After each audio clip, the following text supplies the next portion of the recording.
What's up mga lods? Welcome to Toronto, Canada.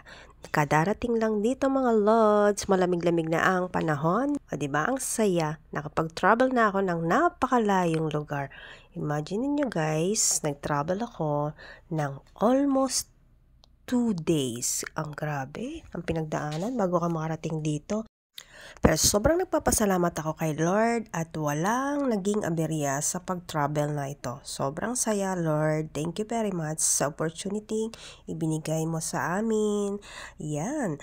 Pasok na ako dyan mga Lords. Mahaba-haba din pala ito. Ayan ang nakikita. Welcome to Canada. Ang airport nila, malayo-layo yung pupuntahan mo bago ka makalabas. Diba? Ang lalaki ng aeroplano dito mga Lords. Kung makikita nyo, grabe.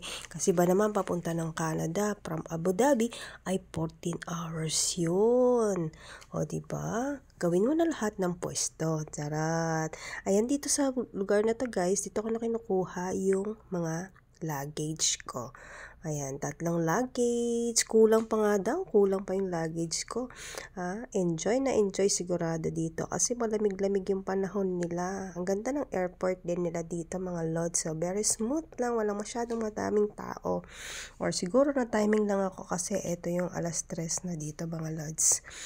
Diba? Ang clear ng airport nila. Napakaganda rin.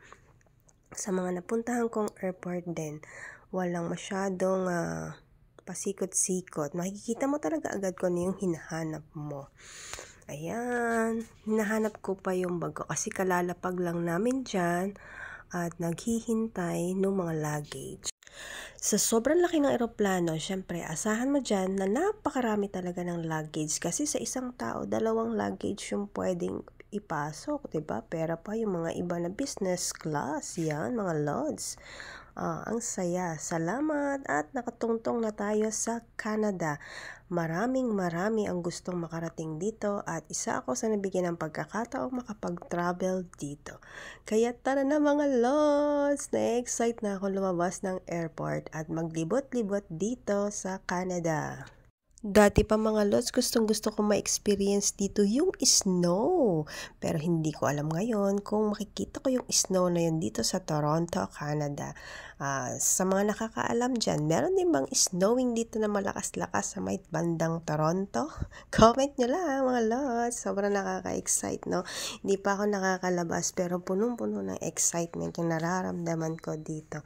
Kasi guys, mahirap po talaga ang makarating dito. Pero sobrang nagpapasalamat talaga. At eto na po, nakarating na ako dito. Yehey! Maraming salamat! Sa susunod na ulit, maraming ba akong may post. Bye-bye! Ingat!